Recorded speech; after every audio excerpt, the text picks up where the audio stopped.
Let's start with when we draw from life. Our eyes are the primary way in which we take in information, and this can impact our drawing in that if we want our drawing to have a sense of reality, imitating what we see and how we see things in our drawing technique can help to capture or convey this sense of reality. And it's because of the way our eyes and brain work. Let me explain what I'm talking about. If we hold our head still, even more so if we hold our eyes still, then we see a wide range of what's in front of us. But we don't see everything in the same way. We don't see everything with the same detail. What's directly in front of our eyes, we see in greater detail, with greater clarity, and with stronger colours and tones. But the things that are further away from that central focal point, we see with increasingly less detail, less exactness, less colour intensity. And it increasingly comes into what we call our peripheral vision, which simply means the things that we see that are on the very outer limits of what we can see. And if we want to see something in that peripheral vision area in more detail, then we need to either move our eyes and or move our head so that our central focal vision shifts to that area. So we can't see everything that's within our field of vision all at once with the same detail. Right now, I can see my iPhone camera screen in detail. I can see the branches behind it that I've attached it to, but not clearly because I can't focus on my phone and on those branches at the same time. And then the trees that are further behind the branches, again I can see, but with much less clarity.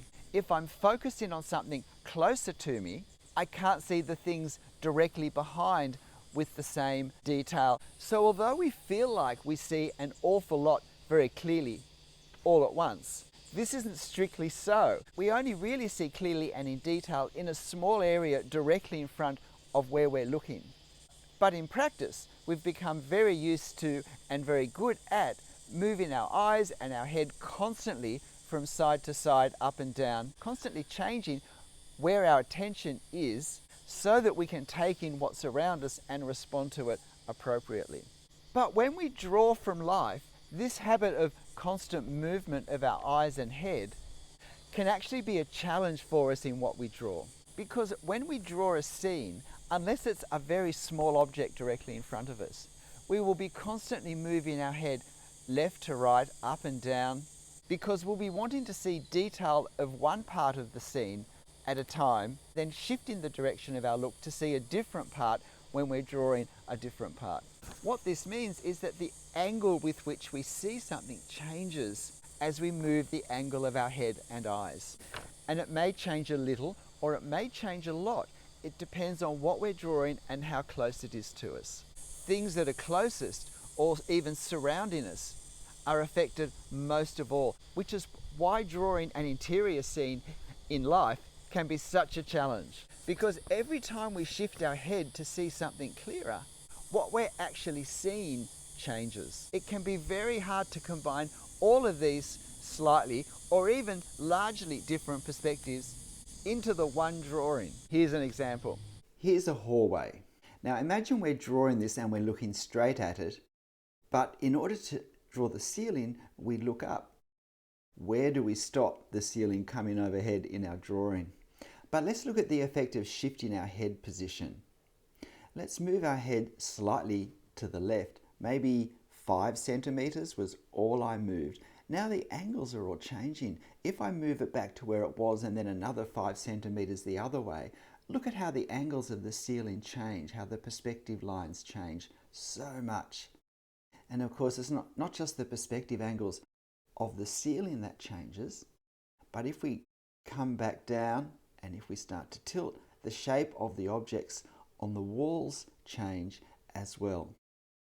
Even more so if we look down the hallway straight on and just shift to one side.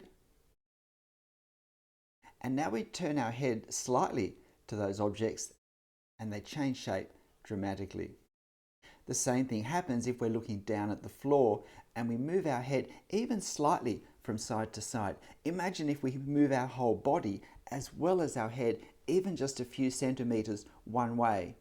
So this becomes a challenge. The fact that when we view a scene, the physiology of our eyes gives us a focal point is something we can use to our advantage in drawing. Because when we look at a scene, we're used to the fact that a part of the scene is in greater detail. This is something we can imitate in our drawing technique. We can draw a focal area of our scene in greater detail with greater clarity, with stronger contrast, representing the part that's in our central vision that we see in this way. And creating the effect realistically is not the same as recording all the detail accurately, because in reality we never see all the detail. So therefore, drawing all the detail can actually give an unrealistic feel to my drawing, even if that detail is all very accurate. And here are a couple of examples where I've used this idea of a focal point to create a stronger sense of reality in my drawings. In this scene of St. Sulpice in Paris, the focal point is clearly this church. So I've drawn it in greater detail with stronger tonal contrasts and with a thicker line to represent this. The further we move away into peripheral vision, I've done the opposite. I've drawn with a lighter touch and with less detail, because when I'm looking here, that's the way this becomes. And to a lesser degree, I've done the same with the detail that's in front and to the sides. This example is less obvious, but I have employed the same technique. Despite the fact that the Palais Luxembourg is the main subject, our eyes are drawn to these details in the front, these chairs, this balustrade, this small tree in a tub, because these are the objects that are drawn in the style of the focal point. So it's hard not to look here and then to get a sense of the building behind sitting further back. So this creates a sense of reality, because this is how we look at a scene such as this. We would look at here or here, but we would not be looking at both of these parts of the scene in front of us with the same attention at the one time. We would be having to move our eyes and our focus. One quick last point about drawing from life, before we look at the difference drawing from a photo has. And that's that in life, we see things in 3 dimensions. Each eye sees a slightly different view of the same scene, which the brain combines to produce a 3-dimensional image. Some things look closer than others. And when we look at the closer things, we see them with the greater clarity that we've talked about already.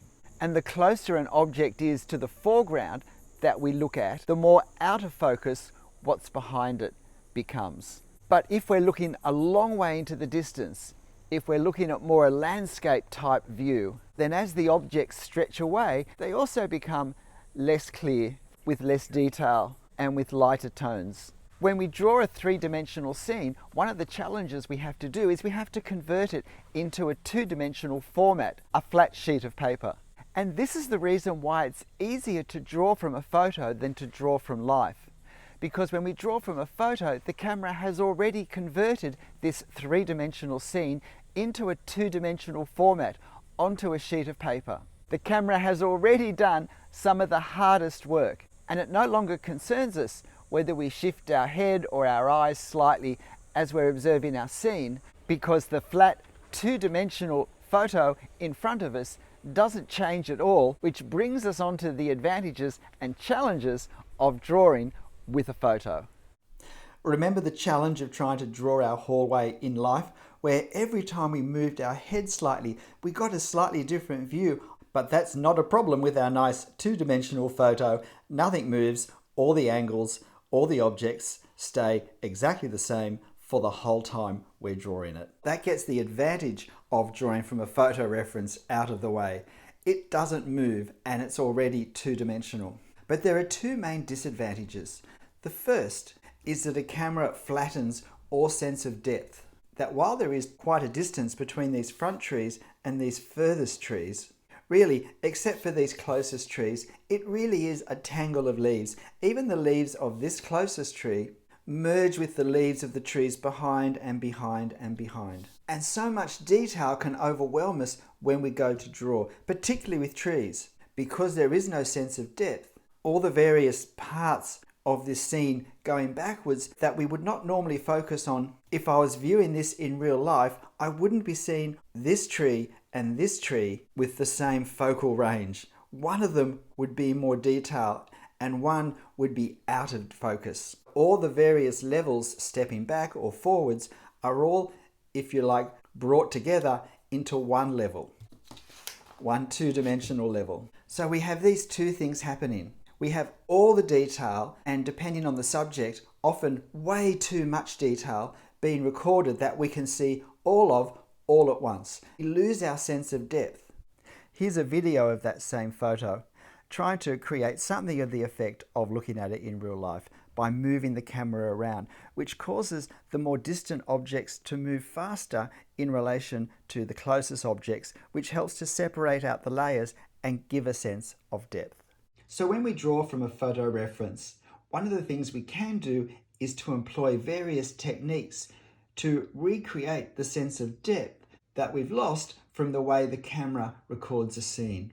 So in this view, looking out over Paris, just under the main dome of Sacré-Cœur on Montmartre, I've recreated the effect in real life in a three-dimensional view where the closest objects are seen more clearly, where the values, the tonal values are stronger, and where the outlines are more distinct. I've used a heavier pen, I've used darker tones, and I've employed more care, more precision with the detail. So I've created one plane here. I've created a second plane here where we see a part of the building a bit further away from where we are, but much closer than everything else in the scene. So there's a lighter line, there's lighter tone, and there's less detail than I've used for this closest plane. But I've reduced all those elements again for this lower part of the background, and then I've reduced those elements again in the furthest part of the background to create a very clear feeling of depth. This can be done in a more subtle way. For these closest objects, we've used a heavier line, stronger tonal values, and shown more detail than we have further back, and where instead of 4 planes of view, we have 3 that are closer together. We have these people closest to us at the table and these lights. We have this end of the Hôtel de Ville, and then we have this building that's further away across this street between them. So a more subtle effect of depth and distance. We can create this effect not just stretching into the distance, but stretching upwards as well. And where there's not so much a clean distinction between the planes, more of a gradual progression as the distance increases. But at some point, we switch pens from being heavier pens for closer objects, and we shift our tones from being darker for closer parts to being lighter for further away parts, to being lightest for the furthest away parts. And again, through technique, we put back into our drawing the sense of depth that the single camera lens removed. And of course, we're also reducing the amount of detail that we draw as we move further away. G'day, I'm Stephen Travers. Is it better to draw from life or from photos? Personally, I really enjoyed both. One of the highlights of my life is sitting in the streets of Paris drawing, and it's a highlight I hope to have again. But living in Australia, drawing Paris from life is not terribly realistic for most of the time. And I've enjoyed so much the opportunity drawing from photos has given me to draw architecture that's been inaccessible to me any other way. I think the important thing is to be aware of the differences between drawing from life and drawing from photos, so that however we're drawing, we can be aware of the strengths and the weaknesses and use them to improve, to sharpen, to hone our drawing technique, so that in the end we get the drawing that we're wanting to produce, regardless of where our reference is. But whatever you draw from, and however you draw, I hope you have fun. I'll see you next time. Bye.